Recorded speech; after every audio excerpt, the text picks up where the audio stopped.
Baik teman-teman, saya akan menjelaskan tugas saya yang mengenai OJK dan Sistem Moneter Indonesia. Pendahuluannya, sistem keuangan sendiri merupakan tatanan perekonomian dalam suatu negara yang berperan dan melakukan aktivitas dalam berbagai jasa keuangan yang dilakukan oleh lembaga keuangan. Yang memiliki tugas dan fungsi utama adalah untuk menyalurkan dana. Penyaluran dana ini diperoleh dari pihak-pihak yang memiliki surplus keuangan kepada pihak-pihak yang membutuhkan atau yang mengalami defisit keuangan. Oleh sebab itu, suatu perekonomian harus memiliki kestabilan sistem keuangan dalam pengalihan dana tersebut agar berjalan dengan baik, sehingga perekonomian dapat tumbuh dan meningkatkan standar kehidupan. Karena dengan tidak stabilnya sistem keuangan akan berdampak pada menurunnya perekonomian, bahkan dapat menyebabkan terjadinya krisis. Oleh karena itu, diperlukan adanya lembaga keuangan yang berperan sebagai lembaga intermediasi keuangan dan menjalankan sistem keuangan. Di sini ada pengertiannya, otoritas moneter adalah suatu entitas yang memiliki wewenang untuk mengendalikan jumlah uang yang beredar pada suatu negara dan memiliki hak untuk menetapkan suku bunga dan parameter lainnya yang menentukan biaya dan persediaan uang. Menurut Undang-Undang Nomor 23 Tahun 1999 tentang Bank Indonesia mempunyai tujuan agar otoritas moneter dan menetapkan dan melaksanakan kebijakan moneter yang efektif dan efisien melalui sistem keuangan yang sehat, transparan, terpercaya, dan dapat dipertanggungjawabkan yang didukung oleh sistem pembayaran yang lancar, cepat, tepat, dan aman, serta pengaturan dan pengawasan bank yang memenuhi prinsip kehati-hatian. Di sini ada ruang lingkup kebijakan moneter. Kebijakan moneter adalah suatu usaha dalam pengendalian keadaan ekonomi makro agar dapat berjalan sesuai dengan yang diinginkan melalui peraturan jumlah uang yang beredar dalam perekonomian. Usaha tersebut dilakukan agar terjadi kestabilan harga dan inflasi, serta terjadinya peningkatan output, keimbangan, kemakmuran masyarakat. Di sini ada kebijakan moneter dapat digolongkan menjadi dua. Yang pertama yaitu kebijakan moneter ekspansif atau monetary expansive. Dan yang kedua, kebijakan moneter kontraktif atau monetary contractive policy. Di sini ada tujuan kebijakan moneter.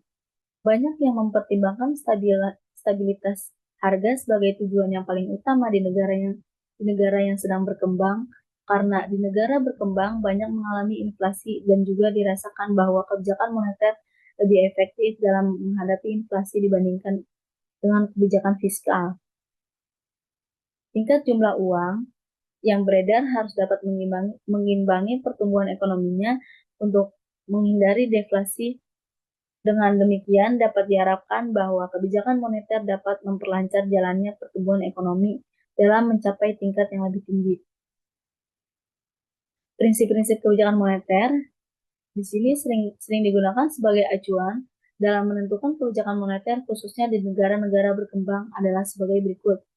Yang pertama, memiliki satu sasaran utama, yaitu sasaran inflasi yang dijadikan sebagai prioritas dan acuan kebijakan moneter. Yang kedua, bersifat antisipasif, mengingat adanya efek tunda kebijakan moneter, kebijakan yang diambil akan berakibat pada masa datang. Yang ketiga, meningkatkan diri kepada suatu aturan, tetapi cukup fleksibel dalam operasionalnya. Dan yang terakhir, transparan dan berakuntabilitas. Peran kebijakan moneter terhadap perekonomian. Tugas kebijakan moneter pada umumnya jauh lebih berat dan rumit jika dibandingkan dengan negara maju. Ada beberapa faktor yang menyebabkan hal ini. Yang pertama, tugas untuk menciptakan penawaran uang yang cukup sehingga penambahannya dapat selalu selaras dengan jalannya. Pembangunan yang memerlukan disiplin kuat di kalangan penguasa moneter dan juga di pihak pemerintah. Dan yang kedua, bank sentral di negara berkembang harus lebih teliti dan berhati-hati mengawasi perkembangan penerimaan valuta asing dan pengawasan kegiatan dalam sektor luar negeri, ekspor dan impor. Kegiatan di sektor ini sangat mudah menimbulkan inflasi negara tersebut karena harga mentah yang diekspor selalu naik turun. Adapun peranan Bank Indonesia dan Otoritas Jasa Keuangan dalam stabilitas keuangan. Bank Indonesia memiliki 5 peran utama dalam menjaga stabilitas sistem keuangan. Kelima peran utama yang mencakup kebijakan dan instrumen dalam menjaga stabilitas keuangan itu adalah salah satunya yaitu pertama, Bank Indonesia memiliki tugas untuk menjaga stabilitas moneter antara lain melalui instrumen suku bunga dalam operasi pasar terbuka. Kedua, Bank Indonesia memiliki peran vital dalam menciptakan kinerja lembaga keuangan yang sehat, khususnya perbankan. Yang ketiga, Bank Indonesia memiliki kewenangan untuk mengatur dan menjaga kelancaran sistem pembayaran bila terjadi gagal bayar pada salah satu peserta dalam sistem-sistem pembayaran, maka akan timbul risiko potensial yang cukup serius dan mengganggu kelancaran sistem pembayaran. Otoritas Jasa Keuangan atau yang disebut OJK dibentuk dengan tujuan agar keseluruhan kegiatan dalam sektor jasa keuangan yang pertama terselenggaranya secara teratur, adil, transparan, dan akuntabel. Yang kedua, mampu mewujudkan sistem keuangan yang tumbuh secara berkelanjutan dan sehat. Dan yang terakhir, mampu melindungi kepentingan konsumen dan masyarakat. Otoritas Jasa Keuangan atau yang disebut dengan OJK mempunyai fungsi penyelenggaraan sistem pengaturan dan pengawasan yang terintegritas terhadap keseluruhan kegiatan di sektor jasa keuangan. OJK juga mempunyai tugas melakukan peraturan dan pengawasan terhadap kegiatan jasa keuangan di sektor perbankan, sektor pasar modal, dan sektor IKNB. Fungsi otoritas jasa keuangan dalam sistem keuangan. Adapun di sini fungsi otoritas jasa keuangan dalam sistem keuangan berdasarkan Undang-Undang Nomor 21 Tahun 2011 tentang Otoritas Jasa Keuangan disebut bahwa OJK adalah lembaga yang terintegritas maupun independen yang memiliki fungsi, tugas, dan wewenang dalam mengatur sistem regulasi melakukan pengawasan terhadap kegiatan jasa keuangan. OJK ini merupakan lembaga yang bukan bagian dari kekuasaan pemerintahan dan dijalankan dengan menerapkan prinsip-prinsip tata kelola yang baik yang meliputi akuntabilitas, transparansi, independensi, pertanggungjawaban, dan kewajaran.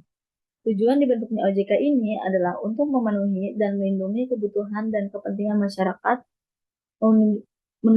mewujudkan sistem keuangan yang stabil dan berkelanjutan, dan terselenggaranya sistem keuangan yang teratur, adil, akuntabel, dan transparan.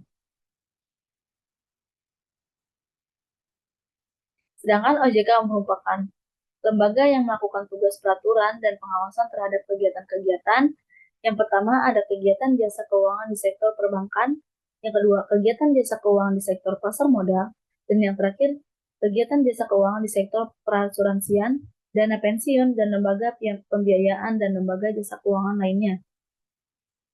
Kesimpulannya yaitu efektivitas kebijakan moneter dalam perekonomian nasional untuk kebijakan stabilitas ekonomi yang ditempuh selama ini mampu menjaga stabilitas makroekonomi dan sistem keuangan serta mendukung proses penyesuaian ekonomi ke arah yang seimbang. Otoritas OJK juga merupakan lembaga independen yang memiliki fungsi, tugas dan wewenang dalam mengatur sistem regulasi dan melakukan pengawasan terhadap kegiatan jasa keuangan. Tujuannya dibentuk OJK ini adalah untuk memenuhi dan melindungi kebutuhan dan kepentingan masyarakat, mewujudkan sistem keuangan yang stabil dan berkelanjutan, dan terselenggaranya sistem keuangan yang berdasarkan pada prinsip-prinsip tata kelola yang baik, yang meliputi akuntabilitas, transparansi, independensi, pertanggungjawaban, dan kewajaran.